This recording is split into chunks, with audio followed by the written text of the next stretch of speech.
All right, I'm here with Clairo. We're going to be doing the 5 best songs on Apple Music right now. Let me take it back to the start. Where were you born, Claire? I was born in Atlanta, Georgia. How long did you live there? 7 years. And where are you based now? Atlanta, Georgia. I was born in Atlanta, and then I moved to Seattle for 3 years, and then I moved to Carlisle, Massachusetts, and then I moved back to Atlanta. I know that Carlisle, Massachusetts is a small place. Very small. What's it like? 5,000 people. I think that's what it is. There's like one store called Ferns. Wow. There were farms everywhere. It was a cool place to grow up. So childhood was happy for you? Yeah. Music played a big part of it as well? Yeah. My parents were like my best friends growing up, and they still are. And they introduced me to basically everything that they know. My dad introduced me to a lot of like 60s soul, like Brenton Wood and Al Green, and we would play it in the car every single day together. And then my mom was like the cool girl who introduced me to alternative music and put me on to Mazzy Star and Cocteau Twins, and she just knew that I would love it. And she would always tell me about, her college life and all the shows she went to go see. And so they were proper music lovers? Yeah, absolutely. Like my whole family is just obsessed with music. Let's speak about Cocteau Twins, because you mentioned them just then. What's the song that you've chosen which we should play? I chose Cherry Colored Funk. I love the fact that you've written notes on this, by the way. Yeah, I'm pulling out my notes right now. My mom, when I grew up, she gave me her tape collection from college, and this was in it. When I first started listening to Cocteau Twins, it kind of introduced me to experimentation in music and kind of how music doesn't have to be a linear thing. It can be like a feeling. So when I first heard this, I was like, okay. It's definitely where like the dreaminess of my songs come from. And her vocals are so good, aren't they? Yeah. This phrase, you never know what they're saying. Yeah. Ever. Yeah. I still don't think I know what they're saying. Even That's though an I've listened to amazing the way song. to put it. I just love them. When you were starting to make music, you were kind of like, 13, 14 years old? Yeah. Starting to write your own songs. Did you have any kind of lessons in that? Or were you just literally cherry picking things like Cocteau Twins and like Porches and thinking, well, I like that. How have they written that song? How did you do it at that age? I think it was definitely just picking things from different inspirations because it was coming from so many different places. Like, I love R&B music so much, and sometimes you can hear it in my music and sometimes you totally can't. Is there stuff that you listened to like when you were 13 that you can't stand to listen to now? No. I was listening to pop punk the entire flight here. like All who? Time Low. Oh, wow. You went back. Yeah. Mayday Parade. Fall Out Boy. Classic. Yellow Card. Oh, yeah. All that. Yeah, Wow. yeah. But anyway, yeah. Songs definitely come from like a mixture of inspirations, and I'm kind of inspired by 10 different things every day. Let's get into your second song. What are we going to play now, Claire? So my second song is Making Love in the Rain by Herb Alpert. Which is completely different to Cocteau So Twins. different. I love it.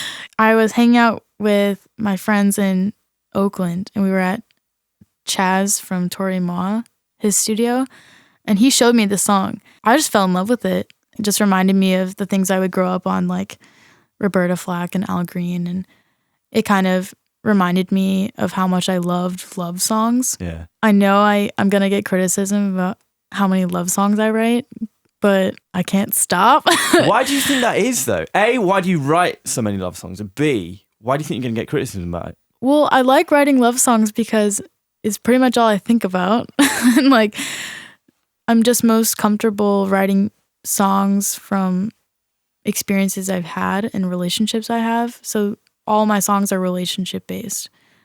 But I think I would get criticism for it because I'm not using my platform in a way that's like talking about important things, political change or something like that. I mean, I know I could eventually write a song like that, but the songs that first come to my head are just about love. We're going through the 5 best songs on Apple Music. Claire joins us. It's good to have you in London. What's the next track that we're going to play? The next song is That's What I'm Here For by Sisters with Voices. This song was kind of like our tour anthem of the last US tour, our headline tour. We played this like every day. We were playing like them and Destiny's Child and, D'Angelo Voodoo and Sade, like all of that. That was just kind of what we had playing in the tour bus. Who's in the band? Yeah, so it's Haley, who's my guitarist. Eddie's the drummer. Dejan is the bass player. Mike, the manager. Are you comfortable with all those people? Oh, we're like family. Yeah. Right. I love them so much. They're all my best friends. I'm just so happy that I can do it with them. I can remember after we started playing you there was that thing which blew up where I think it was your first piece of harsh criticism where people said, it's an industry plant. Her dad is this, and she got her deal through this fakery. And I felt really sorry for you. Was it difficult to get through these past kind of 8 months, do you think, to actually get to this point? Yeah, I mean, that was definitely a really hard thing to go through. I still go through that. You know, my dad works in marketing. I'm so proud of him for getting to where he is. But in no way is he responsible for my career.